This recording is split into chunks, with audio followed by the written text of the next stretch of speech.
Most physicians don't need another person telling them to prioritize self care. They need fewer things on their plate, especially the things that shouldn't be there in the first place. It's not just about the hours, it's about the feeling that you're carrying all the risk without any of the control. You're measured on productivity, you're pressured on patient access, your inbox fills way faster than you can clear it. You're graded on patient satisfaction, and you are expected to absorb the fallout when the system makes it harder to practice good medicine. Most people don't see that. Patients don't see the inbox after hours. They don't see the prior authorization denials. They don't see the staffing struggles. They just see the doctor in the room. But Kim Downey, she sees it. She is someone who spent years navigating the healthcare system as a patient and whose life changed when a physician she trusted died by suicide. Since then, she's been working to amplify physician voices and help patients understand what doctors are actually facing inside modern healthcare. This conversation is about what physicians are being asked to carry and what it looks like when someone who cares deeply about doctors decides they shouldn't have to carry it alone. Well, hey, everyone, and welcome back to the Better Physician Life podcast. Thank you so much for being here today. So, today I am joined by one of my favorite people, Kim Downey. She is the founder of Stand Up for Doctors, a platform dedicated to advocating for physician well being and amplifying the voices of doctors across healthcare. Kim is a physical therapist, a 3-time cancer survivor, and a fierce advocate for physician well being. She serves as an ambassador for the Dr. Lorna Breen Heroes Foundation and the Clinician Burnout Foundation, and as a community ambassador for Medicine Forward. But her advocacy didn't start as a professional mission. After years of navigating the healthcare system during her own cancer treatments, she arrived for what she thought would be a routine appointment and learned that her trusted physician had died by suicide. And that moment changed the direction of her life. Since then, she's been working to bring attention to what physicians are facing inside modern healthcare and helping patients better understand the pressure doctors are carrying every single day. Kim, it's so great to see you. Welcome to the show.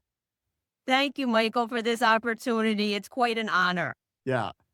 And so you and I have known each other for such a long time, and way before your 20,000 LinkedIn followers and fans, I'd love for you to tell the audience about what got you so interested in physician burnout. What were you noticing that led to this advocacy work that you do today?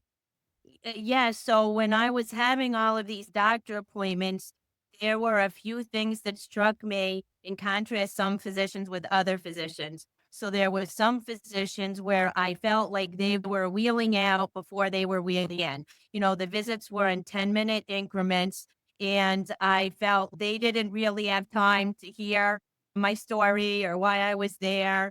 And at the time, I felt like it was me, but then later I realized not to take it personally, that it was just the stress that the doctors were under. And then there was another doctor speaking to you saying that patients don't see their inbox. There was one physician who actually showed me his inbox. He hadn't returned a call and he showed me his 400 messages. So then I realized that was one of the issues that they were facing.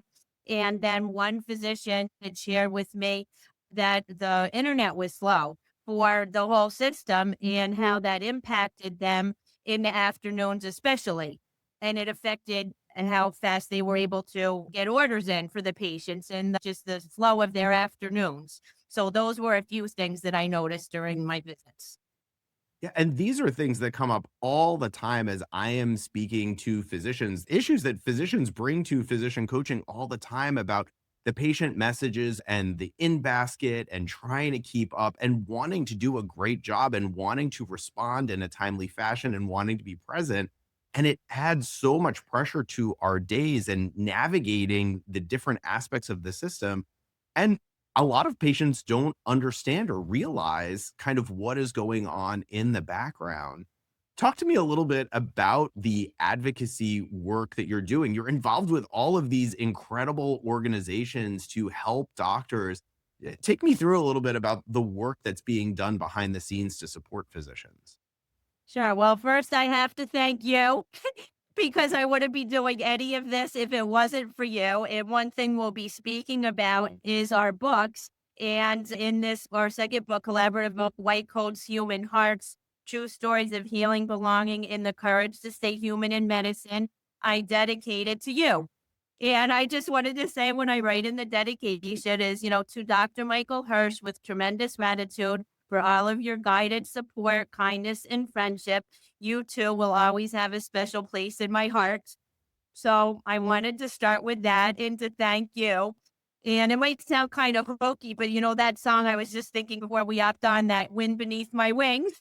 And, we started with you coaching me when I was devastated about the death of my doctor and I didn't really know how to move forward. And you helped me with that and you helped me process and accept a lot of things related to my medical journey. And I wanted to support doctors.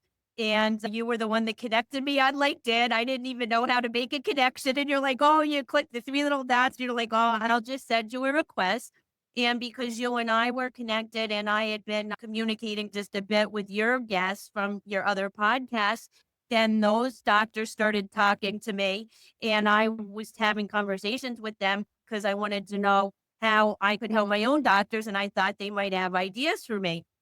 And they would tell me things like, I think you're meant to make a bigger impact outside the system. But I didn't want to hear that. I just wanted to help my own doctors. But then I started connecting them and saying, oh, you should talk to so and so, you should talk to so and so. And now some of your friends are people that I got to connect you with.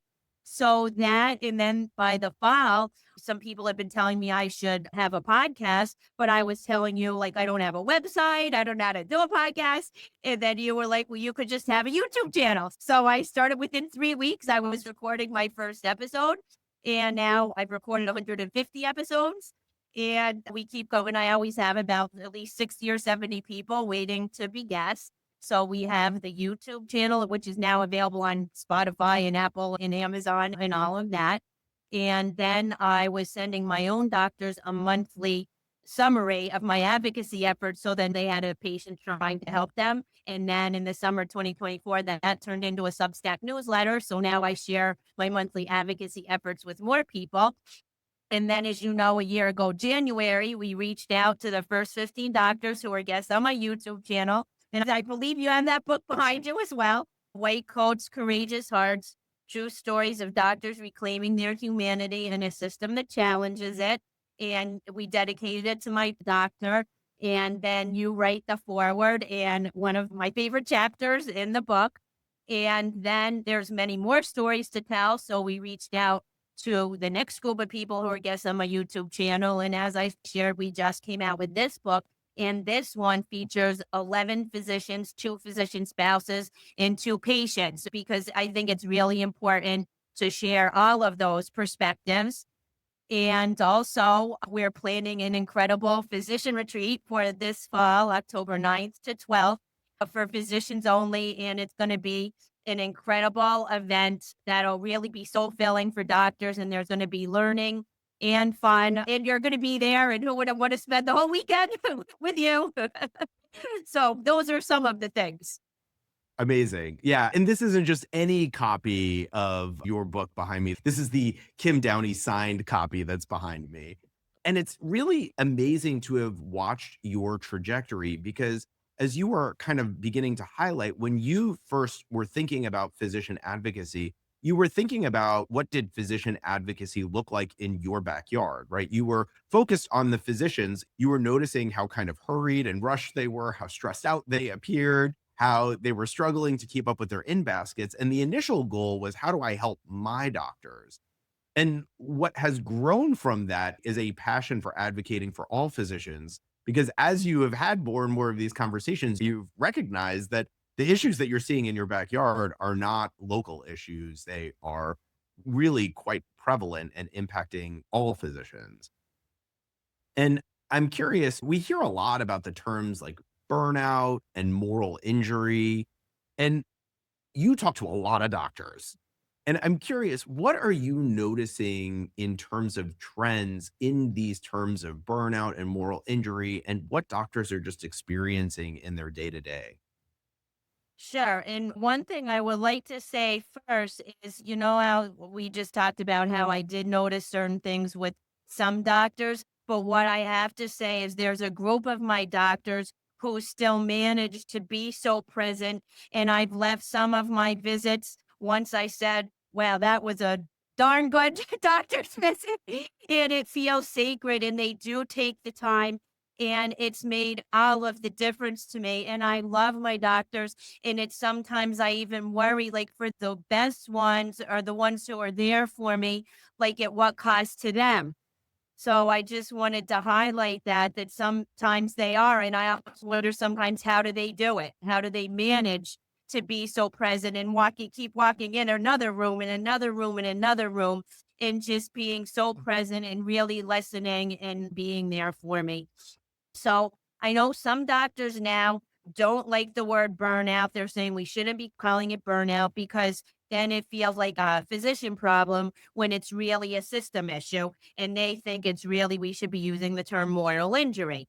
But they are different. And, anyone can be burnout from their job, and healthcare leaders can be burnout, right? And sometimes you can be burnt out, or you can be just burnt out. Moral injury is what they're really talking about on top of that, like when you're prevented from doing or not doing the things that you really want to do that are in the best interest of your patient. So, like, if you know what medication your patient needs right now, right? But then the insurance company makes you order a couple cheaper medications before that.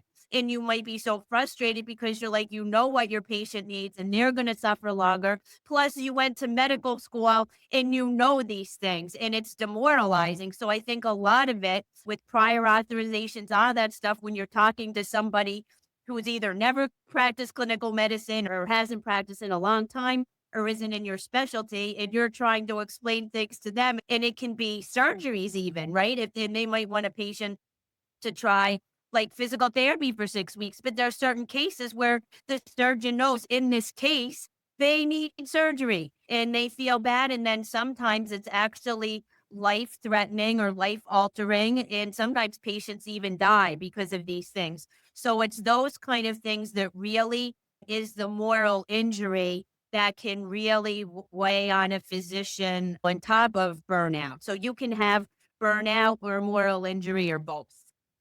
It I will say what's fascinating because as you and I both speak with lots of physicians, and even though physicians, myself included, really don't like the word burnout, right? Like in general, we don't like it. And we probably don't like it for a number of different reasons, including sometimes how it's used against us. And when physicians are struggling, it actually is the word that we use. We are feeling burned out. And when we are searching online to better understand why we feel the way that we feel, we use the word burnout. So we may not like it, but we still use it as a term. And I think it's important to notice and to recognize that because just because we don't like the word doesn't mean it's not happening, doesn't mean we're not feeling it, doesn't mean we're not experiencing it. And that's why I do try to pair it. Like, even I think in my brief bio, I include that I address topics like burnout, moral injury. So I try to minimize somewhat my use of burnout. But when I use it, I try to pair it with moral injury. So physicians understand that I know that. And I also try to minimize my use of the word resilience because they'll say we're some of the most resilient people on the planet. But resilience can mean moving through a challenging time and coming out stronger. So while we're waiting for the system to change, there are things that individual doctors can do to shore themselves up and to become more resilient in the face of their day to day life and experiences. Absolutely. I'm curious, when you talk to physicians now, what do you hear most often beneath the surface? Is it more kind of exhaustion or anger or kind of grief about wasn't how this was supposed to be, or maybe like a sense of being trapped? What do you think is showing up most for doctors now? I think a lack of control, that doctors have so much responsibility in so little control. And even when they get rated or the online reviews and things like that, and I think I might have even seen this myself, like somebody might give them a 1-star review because like they couldn't find a space in the parking lot. And I'm like, that's ridiculous and nothing. Or even in the review, like they'll give it 1 star, but they might say that the receptionist was rude. The doctor was great, but the receptionist was rude. But they give the doctor a 1-star review. They don't get it. And it's just through their whole day. And I also intimately understand it because there was a time when I was working as a physical therapist in the nursing home and we switched to the EMR and there were so many changes then is I used to be able to decide how long I wanted to see the patient in terms of weeks and in terms of minutes, for each session. And then one day I walked in and my supervisor handed me the schedule. And I thought in my brain, and I might even said out loud, I don't recall, but at least I was thinking, wait a minute, like you don't tell me how long I see my patients, I tell you. But that wasn't how it was anymore. But it's like when you go to school for these things and you know what you want to do and how long you want to see the patients. And when you either have to spend more or less time than you think is appropriate for that patient. So I think a lot of it just boils down to like, you went to so many years of school and you just want to practice and be doctors. And there's so many things constraining what you can and can't do. Yeah. Going back to that patient review comment that you were making, I saw a meme online. It was a patient review. The comment was, "Doctor saved my life, 4 stars." And the physician responded with, "Well, gee, I just don't know what I could have done to have earned that fifth star, but thank you." Now, you have built Stand Up for Doctors in a way that includes patients, right? Not just clinicians. What do you think patients most misunderstand about doctors right now? What do you think it is? Like you were just talking about those reviews. Like, what do you think is most misunderstood right now? Well, I think that patients truly don't understand the struggles that physicians have. And that's why we call this book White Coat's Human Hurts, because doctors really are human. And I feel like it gets down to the humanity of physicians because I feel like sometimes doctors themselves feel like they have to be superhuman or I can do this, or like when you plow through medical training, it's like sometimes you almost do superhuman things. Who else doesn't sleep for 30 hours and then has to perform a surgery, right? Or something like that. Like it doesn't make sense. So in those ways, sometimes it almost feels superhuman, but like it's not, and you are human. And even some people, like I think when they see doctors, like some of them have even said, oh, like they didn't really think of their doctor so much as a person. And one doctor had shared with me that when she was pregnant one day and her patient hadn't seen her and she was visibly pregnant, and the patient actually joked, like, oh, like I forgot that doctors get pregnant and have babies. So, because doctors generally oftentimes show up in the white coat, the stethoscope around their neck, like looking professional and how they have everything under control.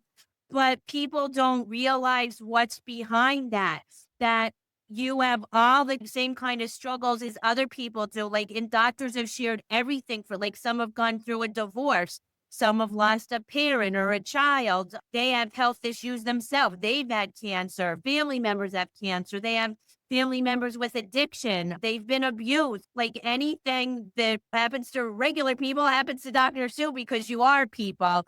And I think lots of times patients don't think of that. They show up and again, because they're suffering.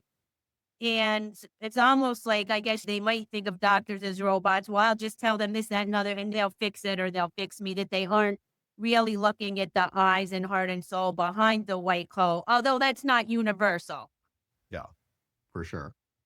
And I think that sums it up perfectly. Like, doctors are human, right? Doctors are people. And I think that there is a lot of pressure to treat ourselves as superhuman, both internally and from the physicians themselves who continue to show up even when we're struggling, and also from the patient side, expecting, like, yes, you're a person, but as you were just noting, the patient is in pain and they're looking for a solution. And sometimes it's hard to see that line, that distinction. There's actually a lot of kind of quiet resignation in medicine right now. I talk about it a lot on this podcast. What gives you hope right now in a realistic way for the future for doctors and for healthcare and for medicine?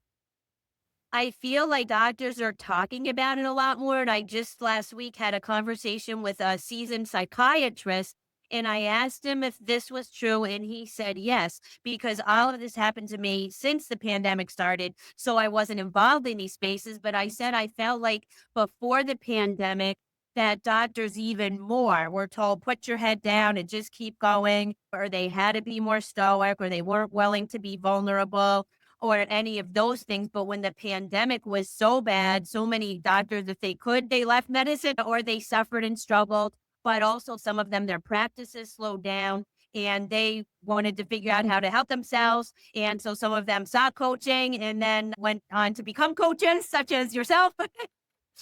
And then so all of those physicians who became coaches then are willing to share their stories because they want to support their colleagues. And I say all the time that every time a doctor shares their story, another doctor feels less alone. So even in the past, just coming up on 3 years that I've been active in this space on LinkedIn, that I see more and more doctors sharing their story. And that's what I do through the podcast and through the books is giving physicians a safe place to share their story. So I feel like there's a groundswell of that.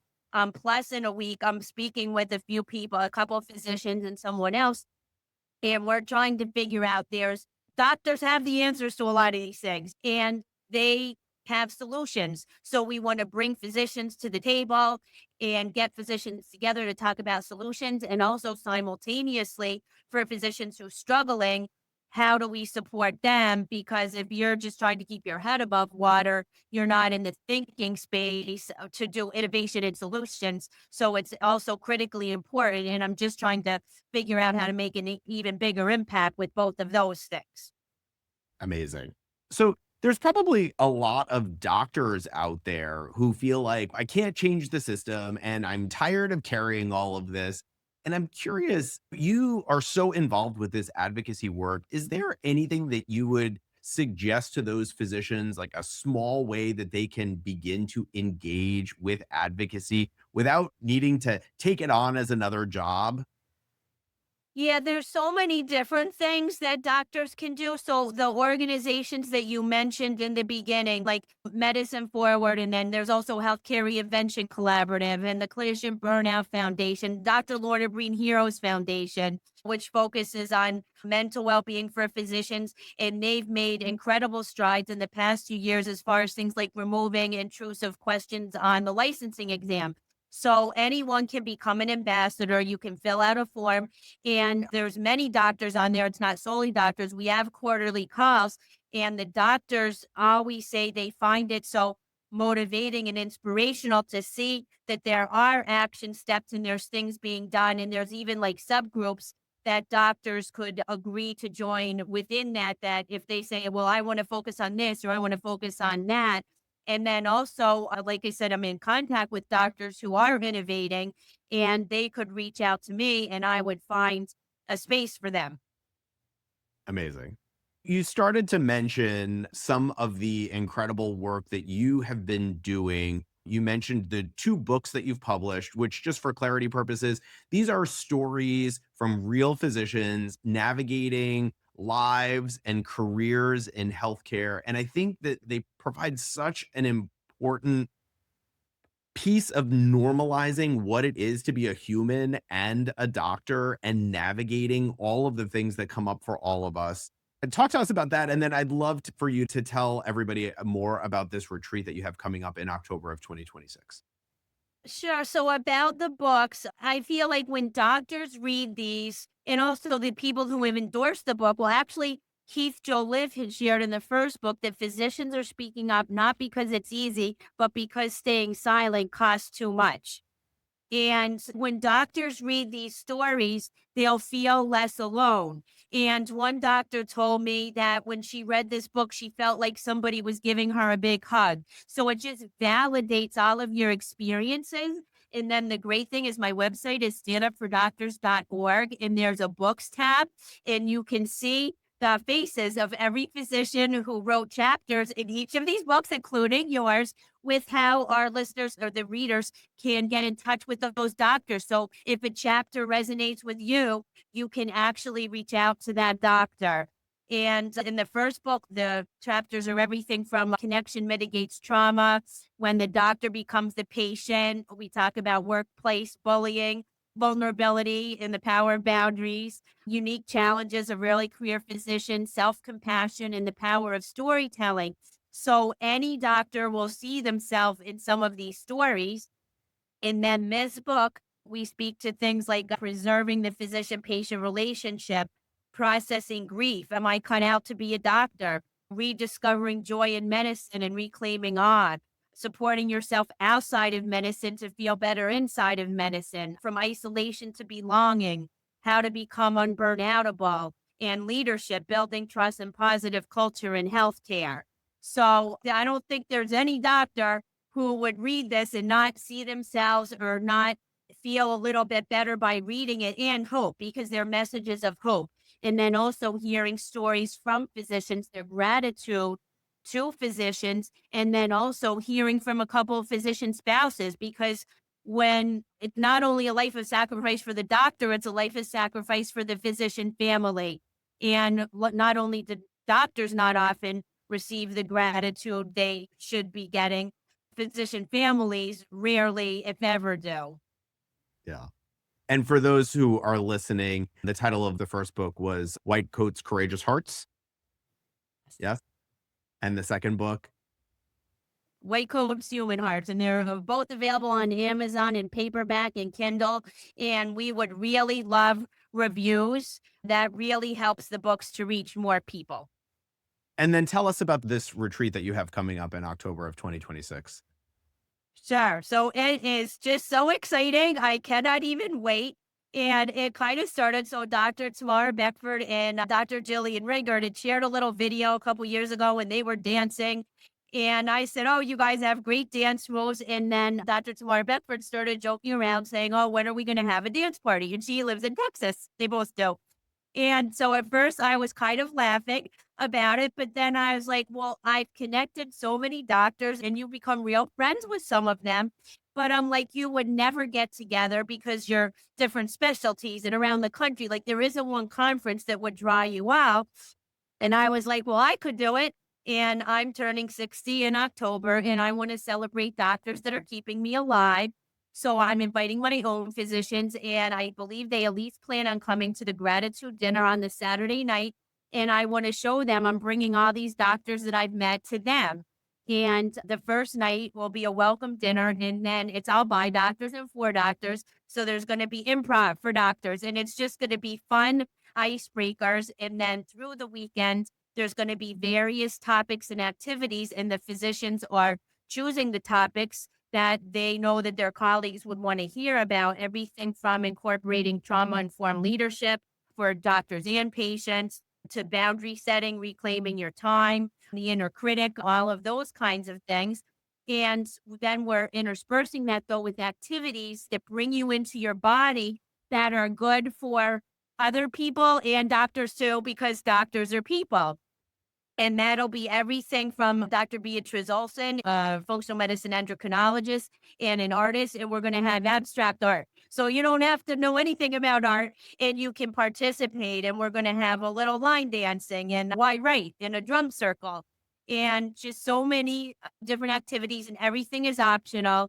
And one of my favorite parts, I think, will be Sunday morning, where we're having a physician advocacy section where the doctors that are there over the weekend will decide what do they want to talk about, and we'll break into small groups and they'll have time to talk about that, and we'll have a quick break, so if they want to switch tables they can or continue on. And then after a couple rounds of that, we'll have a spokesperson from each table share what they learned, kind of like what should we do in action steps. And we might have some zooms ahead of time, so the retreat won't be the beginning or the end, it'll be the middle of, again, taking its messages of hope and how we can move medicine forward in a way that's sustainable for physicians. And it's going to be fun. Incredible. Yeah. And for physicians to know they can use CME funds for this, CME will be available. Is that correct? Absolutely. And I can also offer a secret VIP code that I can either share here or it could be in the show notes. What is the code? VIP 100, all capital letters, A- VIP 100. And what will that do for people? That will take $100 off your registration fee. And we are limited. We have 46 slots. And at the time of this recording, we are about halfway there with formal registrations. And another dozen doctors have said they're going to register soon. So we don't have a ton of slots left, but we would love to have you join us. And highlighting the importance of community. We've spent a long time in this conversation talking about autonomy and burnout and moral injury. And one of the things that really does help to mitigate all of this is community, is networking. These are not topics that are taught in medical school. And I know this has been a huge part of my own personal journey in terms of finding community, finding networking, finding a way to keep me full time practicing in medicine. Community and networking has played such a huge role. And Kim Downey, you have been a huge part of that. And so thank you so much. We will link the information for your books and for your upcoming retreat in October of 2026, as well as the VIP code for listeners of the podcast. Thank you so much for being here. To the listeners, thank you so much for joining us today. And we'll see you next time on the Better Physician Life podcast.